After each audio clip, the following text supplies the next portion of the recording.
profissional, a OAB vai arquivar o processo do desagravo. Por exemplo, seu ladrão, outra coisa chama seu advogado ladrão. Exato, é isso. Se chamar seu ladrão, não tem nada a ver. Seu advogado ladrão, aí tem tudo a ver, entendeu? Bom exemplo, tá? É uma ofensa que diminui a tua qualificação profissional. É uma ofensa ao advogado. Nunca ofensa à pessoa da Raquel. Tem que ser uma ofensa ao advogado para tu ter direito ao desagravo público. Tá?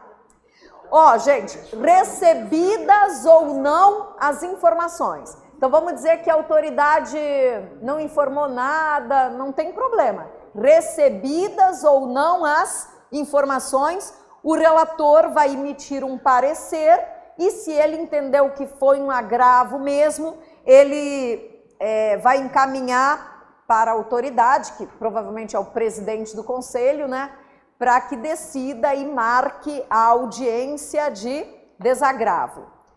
Em caso de acolhimento do parecer, é designada a sessão de desagravo amplamente divulgada. Então vai ser um evento assim para ele ser. E aí fala da sessão de desagravo como funciona. Vamos lá, o presidente lê a nota a ser publicada na imprensa. Então aquilo que, porque isso vai ser publicado também, além da sessão onde terá a presença de convidados, você pode chamar quem quiser também para assistir, vão te desagravar publicamente e ainda vão publicar na imprensa. Bom, mais uma informação, já fechou aqui, gente. Ocorrendo a ofensa no território da subseção a que se vincule o inscrito, a sessão de desagravo pode ser promovida pela diretoria ou conselho da subseção, que é mais próximo da onde o advogado atua. Cai em prova? Cai. Questão de prova. Oi. O desagravo só acontece quando for contra um conselheiro? Não. Quando é contra conselheiro federal ou presidente de seccional, a competência para o processo do desagravo é do Conselho Federal e a sessão do desagravo vai ser na seccional do presidente, né? Por exemplo, quem foi ofendido? O presidente da OAB Rio. Então, quem vai cuidar do processo do desagravo? O presidente federal lá do Conselho Federal, ele vai conduzir. Aí entenderam que foi agravo. A sessão do desagravo vai ser aqui no Rio. Mas o processo estava sob os cuidados de Brasília. Show? Agora, quem foi agravado? Um advogado de Nova Iguaçu. Aí quem vai cuidar do processo do desagravo? O presidente da seccional, né? Aqui do Rio e de preferência a sessão da seccional. Mas a sessão do desagravo provavelmente seria marcada aqui em Nova Iguaçu, porque é um ambiente mais próximo da onde o advogado atua, tá? Beleza, questão de prova. A conduta de um juiz em certa comarca implicou violação a prerrogativas de advogados previstas na Lei 8.906, demandando representação administrativo-disciplinar em face daquele magistrado. Considerando a hipótese narrada, de acordo com o regulamento do Estatuto, assinale a afirmativa correta. Letra A.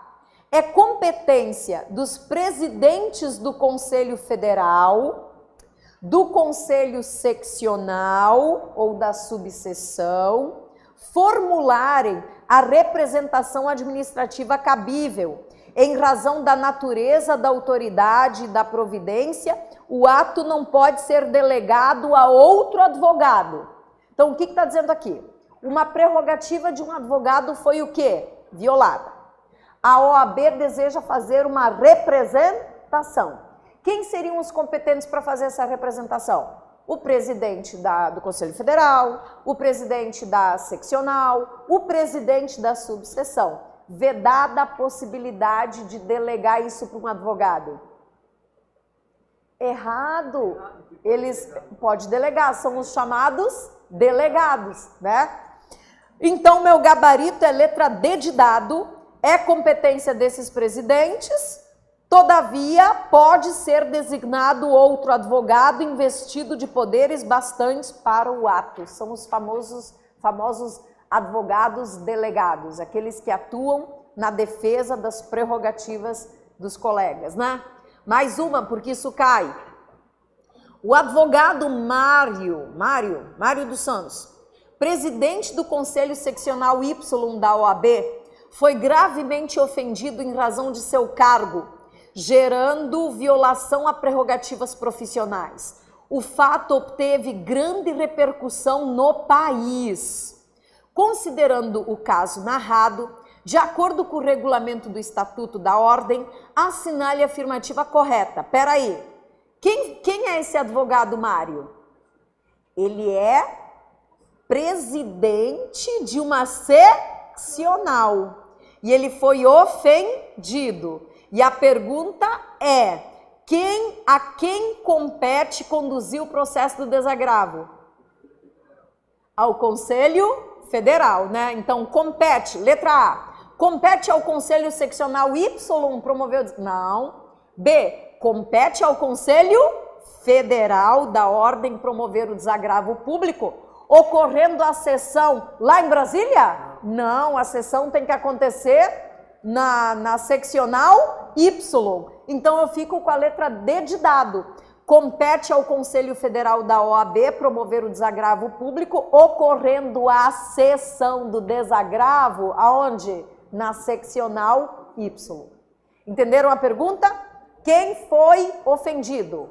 O presidente de uma seccional. Quando um conselheiro federal ou um presidente de uma seccional é ofendido, quem conduz o processo do desagravo? O Conselho Federal. Mas a sessão do desagravo, em se tratando de um presidente de seccional, será na seccional. E quando for contra um conselheiro federal? Aí em Brasília. Tá? Mais uma. Em certa situação, uma advogada inscrita na ordem foi ofendida em razão do exercício profissional durante a realização de uma audiência judicial. O ocorrido foi amplamente divulgado na mídia, parece o caso de Caxias, né?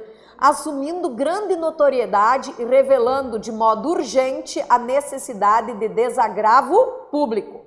Considerando que o desagravo será promovido pelo conselho competente, seja pelo órgão com atribuição ou pela diretoria, né, por autorização, ad referendo, assinale a afirmativa correta. A atuação se dará apenas mediante provocação? Para que aquele conselho instaure o processo de desagravo público, é só se ele for provocado? Não. Como é que é instaurado o processo? De ofício, a pedido do ofendido ou por provocação de qualquer pessoa. Então eu fico com a letra C. A atuação se dará de ofício ou mediante provocação, seja da ofendida ou de qualquer outra pessoa. Não é condição para a concessão do desagravo a solicitação de informações à pessoa ou autoridade apontada como ofensora, né? Não é condição para a concessão do desagravo a solicitação de informações. Lembra que o relator do processo vai enviar um pedido, uma notificação solicitando informações sobre o ocorrido daquela autoridade que ofendeu. Recebendo ou não resposta, o processo continua ou fica condicionado a receber as informações do... não fica condicionado. Então, não é condição para a concessão do desagravo a solicitação de informações à pessoa ou autoridade apontada como ofensora. Ofensora, agressora, ofensora. Não é nem necessário pedir as informações, entendeu? O relator que decide se há necessidade de receber maiores informações, mas é sempre, como eu vou dizer, é bom ouvir o outro lado, é sempre, quando você julga, né, é bom ouvir o outro lado também. Mas às vezes a notícia, por exemplo, aquele caso da advogada de Caxias, que a gente comentou aqui, não foi um caso que deu na televisão, que deu grande repercussão, aquilo foi filmado. Então, às vezes, nem precisa solicitar as informações. Independente de ter essas informações ou não da parte agressora, é cabível o processo do desagravo. Então, gabarito, letra C, tá?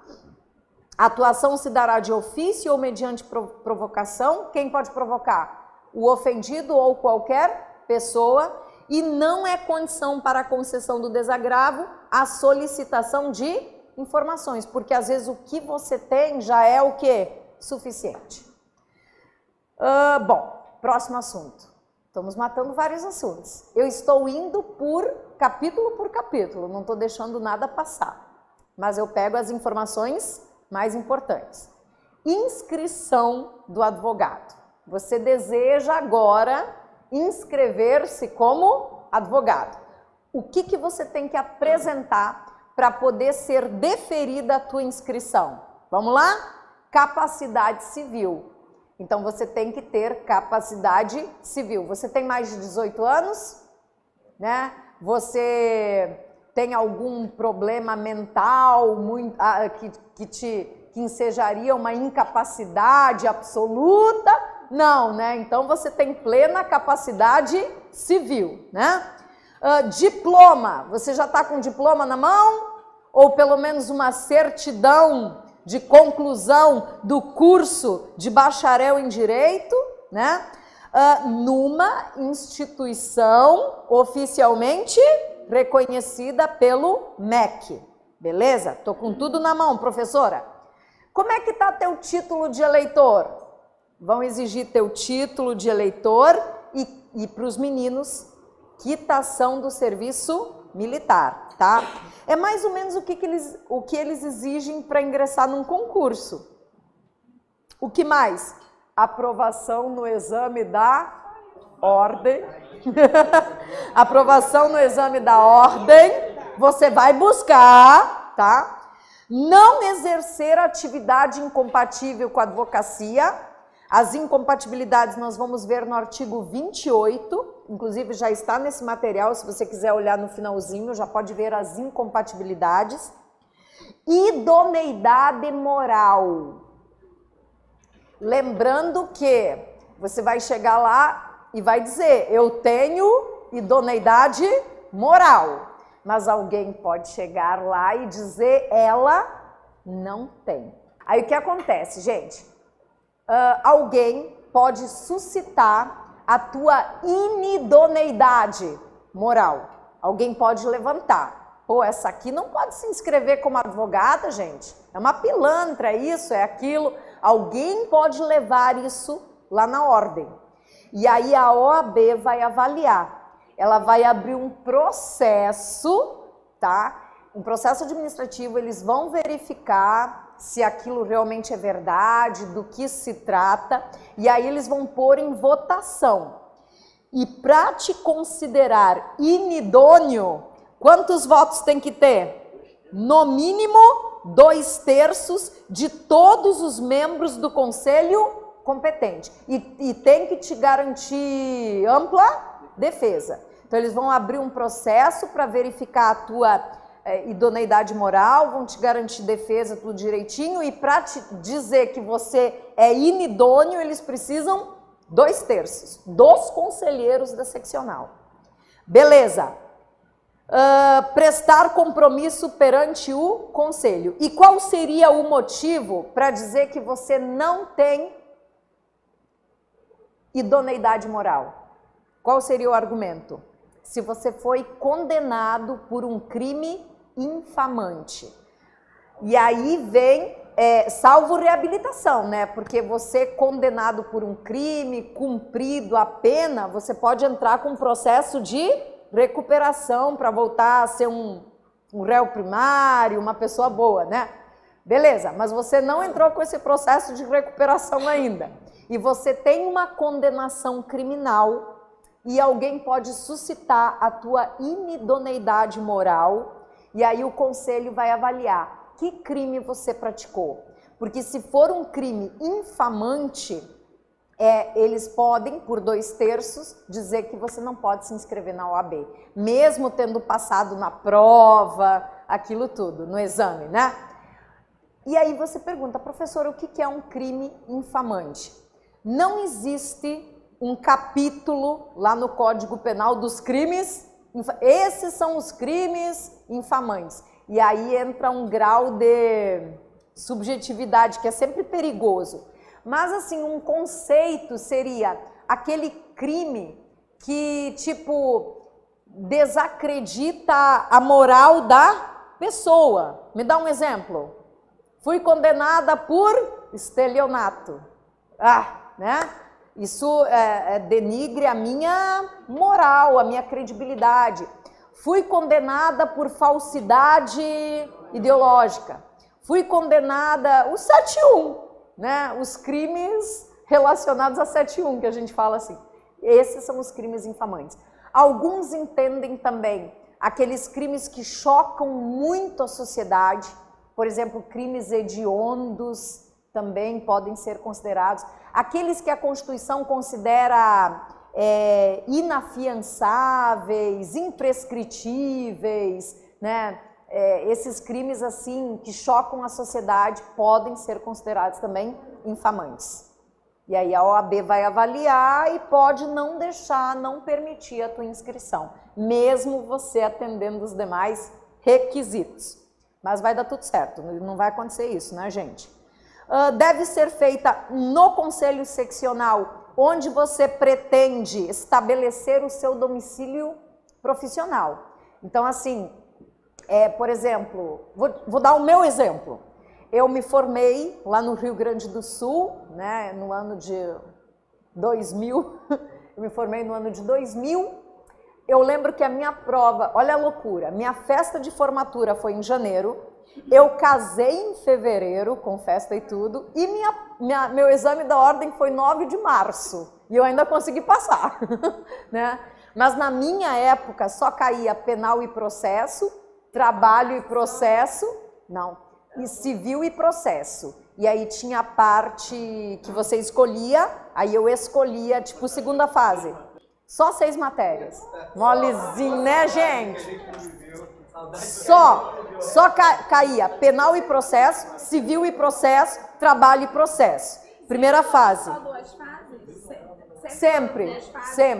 Eu fui uma das primeiras turmas que peguei o exame da ordem.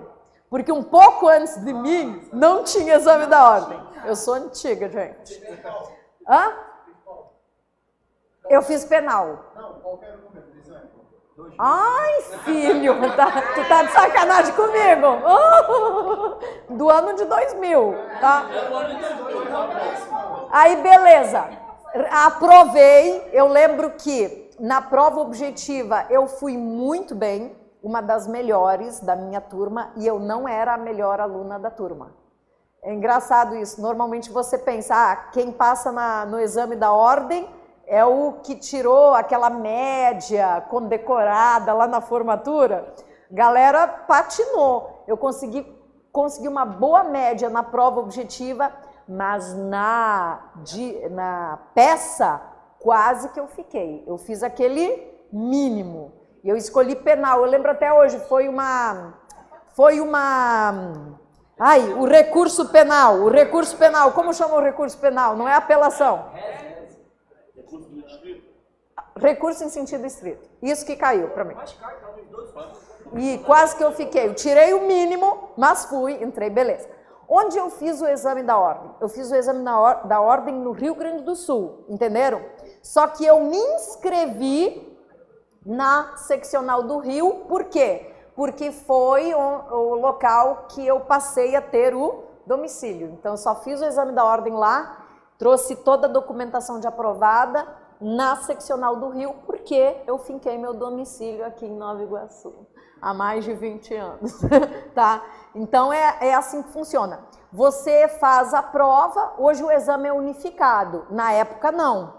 Cada estado fazia a sua prova. Então, já era mais ou menos como é agora, essa quantidade de matérias era reduzida? Sim, sim, e era difícil também. Eu consegui direto, assim, inclusive assim, eu fui fazer o exame da ordem bem descrédula, porque a pessoa se forma, aí em janeiro é festa de formatura, fevereiro é festa de casamento. Quem estudou, gente? A prova em março, mas correu, fluiu, deu certo, né? Lógico, hoje cai tudo, né? Nossa, não lembro. Era metade mais um. Eu fui bem na prova objetiva, eu fui ruinzinha na peça. Na peça eu rebolei, entendeu? Bom, mas foi suficiente, consegui tirar minha carteirinha, tá? Eu acho que na época eu avaliei, eu escolhi mal, penal. Não sei por que eu peguei. Todo mundo fala que penal é fácil, né? Mas não foi bem para mim. Mas enfim, deu tudo certo. Estamos aqui. Ok, entenderam? Não interessa onde você faz o exame, mas você tem que se inscrever na seccional onde você vai exercer a tua atividade profissional, beleza? Professor, eu quero pegar um caso fora do Rio de Janeiro. Eu estou inscrita aqui no Rio e eu quero advogar num processo em Minas. Pode? Pode. Quantos processos por ano você pode pegar fora da tua seccional sem problema? 5. Passou de 5, você já tem que se inscrever, você precisa fazer uma inscrição suplementar, pagar 2 anuidades, tá? Porque você está exercendo em mais de 5 processos num outro estado, vai exigir inscrição suplementar, 2 anuidades, aquela coisa toda, tá? Sim, se você, né, com certeza, se você tiver muitos clientes em outro estado, vale a pena suplementar. Ok, isso é o 26 do regulamento que explica, o advogado fica dispensado de comunicar o exercício eventual de profissão até o total de 5 causas por ano. Acima, obriga-se a fazer uma inscrição suplementar fora do Rio. Show? Um pouco mais. O advogado regularmente notificado deve quitar o débito relativo às anuidades no prazo de 15 dias contados da notificação. Sob pena de qual penalidade? Suspensão, tá? Cancela-se a inscrição quando ocorrer a terceira suspensão. Aí eles cansam, tá? Relativa ao não pagamento de anuidades. Então, você é inadimplente. Aí chega um momento, eles cansam, vão te notificar, você tem 15 dias para pagar, se não fizer, te suspende. Aí depois de novo, suspende de novo. Aí depois de novo, depois da terceira suspensão, você tem a tua inscrição cancelada. Automaticamente, tá? Lógico, isso deve ser publicado, mas eles já têm essa prerrogativa aqui pelo regulamento. Vai ser publicado que você está suspenso, até porque, aliás, que você teve a tua inscrição cancelada. É publicado que você está suspenso das atividades, é publicado que você teve a sua inscrição cancelada. Por que isso é publicado? Para que os órgãos do Poder Judiciário, quando você comparecer lá no fórum, ó, esse aí tá, eles de vez em quando eles olham no sistema. É o correto, inclusive. O servidor que trabalha no cartório, ele vai pegar a tua carteira e vai jogar um númerozinho lá. Você está suspenso. Você sabe que está suspenso. Sim. Naquele processo, o ato é nulo. Lembra que eu falei no comecinho da aula? O ato é nulo daquele advogado suspenso, impedido, licenciado, excluído, né? Que exerce atividade incompatível, o impedido. Esse advogado, nessa condição, o ato que ele praticar é nulo. Imagina, se você participou de uma audiência, aquela audiência é nula. Aquele que forja a inscrição também, né, nos quadros da ordem. Aquele que... Classificação que passou na prova, Sim. ou de certificado. Sim, sim, com certeza, ainda responde por crime, né? Bom, aí vamos lá, motivos para cancelar a inscrição. Motivos para cancelamento da tua inscrição. Quando você o requerer, você pode pedir para cancelar. Ah, tô cansada de pagar aquela coisa. Tô cansada de pagar anuidade, não tô advogando, agora eu vou estudar para concurso, vou dar um tempo da advocacia, não quero pagar anuidade. Você vai lá e pode cancelar a inscrição. Se você sofrer a pena de exclusão, que é a penalidade mais severa que a OAB pode te aplicar, é te excluir dos quadros da ordem, tá? Se você vier a falecer, a tua inscrição é cancelada. Se passar a exercer em caráter definitivo uma atividade incompatível com a advocacia, e se você perder qualquer dos requisitos que eu acabei de ler para se inscrever. Quais são os requisitos para se inscrever? Capacidade civil. Se você perder a capacidade civil, vai ser cancelada a inscrição na ordem. Perder o diploma não seria o caso, mas talvez o diploma é falso, né? Vai comprovar lá na frente que o diploma que você apresentou é falso. Então, vai cancelar a inscrição. Se você perder a idoneidade moral, vai cancelar a inscrição. Todos são motivos para cancelamento da inscrição. Se faltar algum motivo exigido para se inscrever, vão cancelar a tua inscrição. Depois, no caso do 2, 3 e 4, qual é o 2? Exclusão dos quadros da ordem. O 3, falecer. E o 4, passar a exercer uma atividade incompatível com a advocacia. O que acontece? O cancelamento deve ser promovido de ofício, ou seja, a própria ordem vai tomar a iniciativa de cancelar o teu registro porque você foi punido com exclusão, ou porque você veio a falecer, ou porque passou a ter o exercício de uma atividade incompatível com a advocacia, com a ordem, né? Depois, na hipótese de novo pedido de inscrição, quando você teve a tua inscrição cancelada, aí você vai lá e requer reinscrição, né? Vamos dizer assim.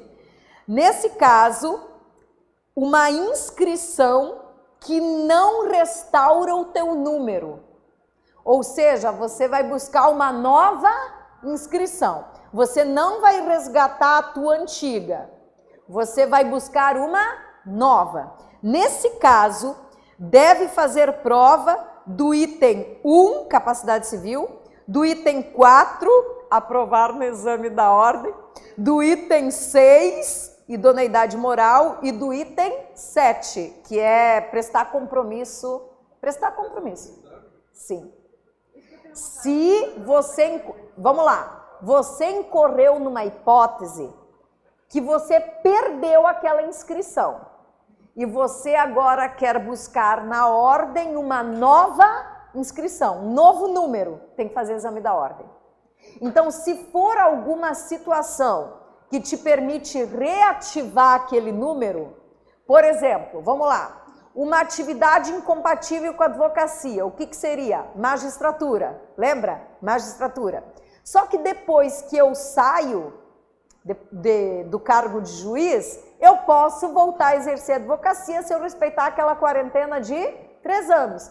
Eu vou reativar a minha antiga inscrição, só vou reativar a minha inscrição. Nesse caso, tem que fazer exame da ordem de novo? Não. Mas talvez se eu fui excluído da ordem como penalidade, eu perco o meu número de inscrição. E aí eu vou ter que buscar um novo. Então eu tenho que fazer prova da ordem.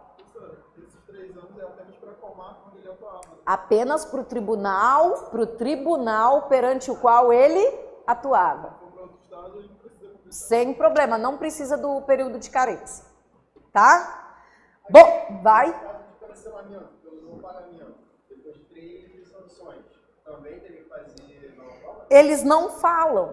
Aqui no estatuto você não tem os casos em que você resgata o teu mesmo número, nem, entendeu? Não tem o caso em que você vai resgatar o novo número e o caso em que você vai ter os casos. Ele só diz assim, ó, na hipótese de novo pedido de inscrição que não restaure o antigo número. Nesse caso, você tem que comprovar esses itens. Um deles é fazer o exame da ordem. Mas ele não te diz quais são as hipóteses. Mas não tem caso de reabilitação? Tem, da exclusão. Tem. Você restabelece. Não, eu estou te dando só um exemplo, porque o estatuto não me dá os casos. Mas eu imaginei assim, no caso de uma exclusão do quadro da ordem, seria um caso que você tem que buscar um novo número. Eu vejo assim. Agora tu tá levantando, professora, mas se ele entrar com um processo de reabilitação judicial, aí beleza, de repente nesse caso, eles vão permitir que você mantenha o antigo número, entendeu? Mas vamos dizer que você não entrou com esse processo de reabilitação judicial. Você simplesmente foi lá e quer se inscrever na ordem, sem ter feito a reabilitação judicial.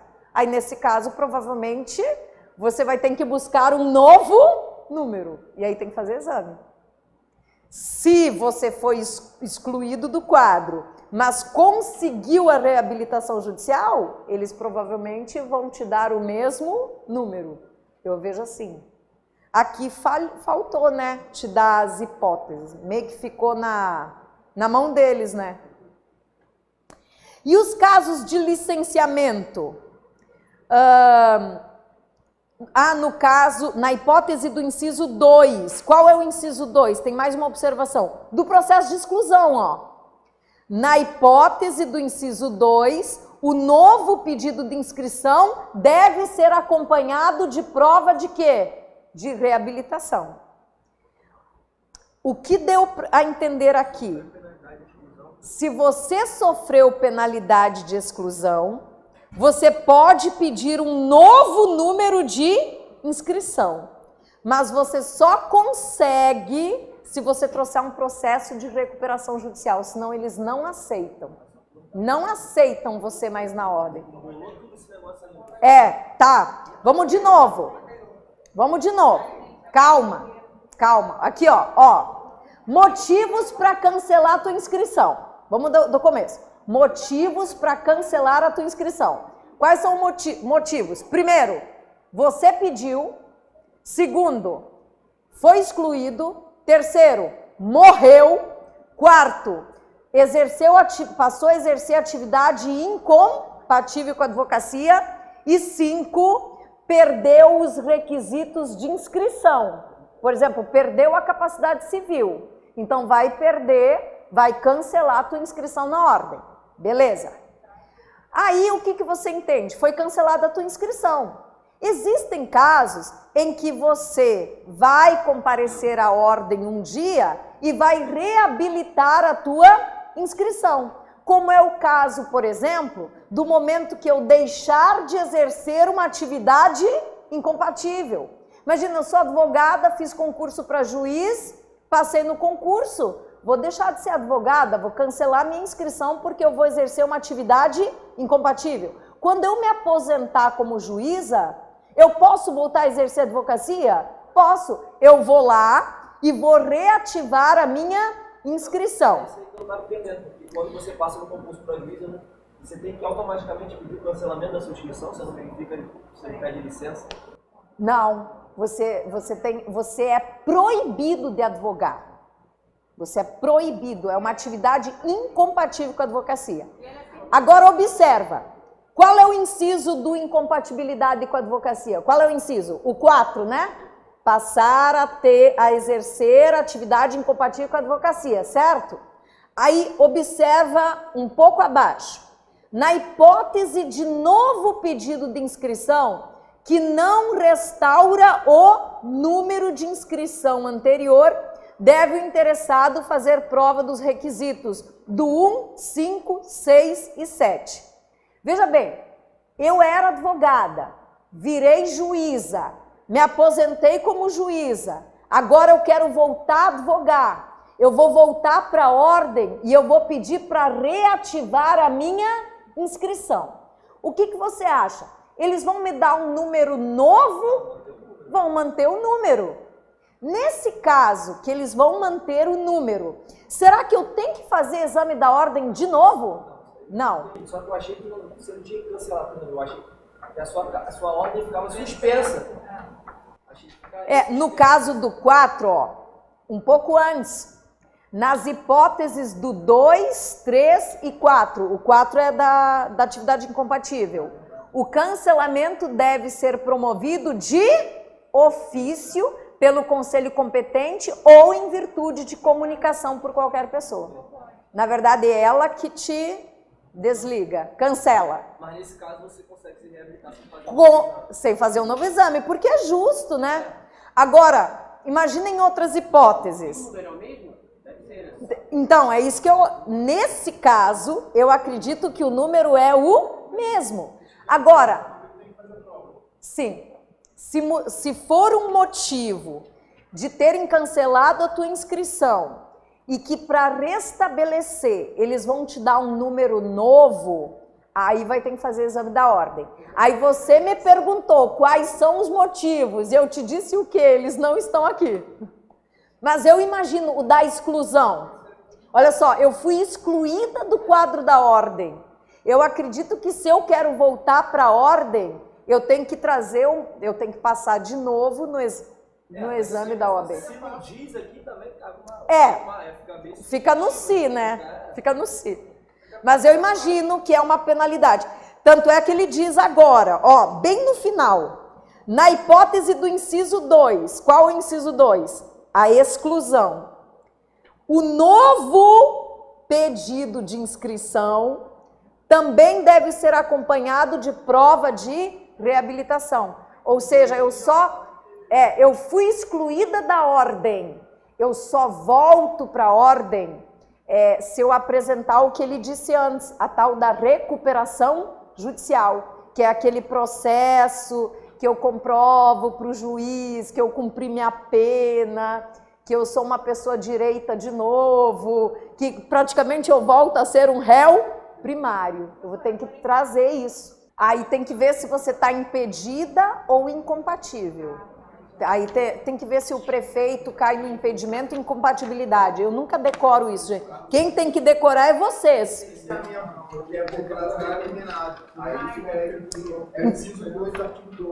Do 12? Ah, então, não me deixaram ler o 12. Vou fechar com o 12. Peraí. Ninguém vai embora ainda. Segura. Quais são os casos do licenciamento? Gente, cadê? Artigo 12. Licencia-se. Assim, quando assim o requerer, passar a exercer em caráter temporário uma atividade incompatível com a advocacia. Temporário. Se for uma atividade incompatível com a advocacia permanente, vai ser uma incompatibilidade e aí ele vai ter o cancelamento da inscrição. Mas se for uma atividade incompatível com a advocacia de forma temporária, como um agente político, né, 4 anos de mandato, aí ele fica licenciado, tá?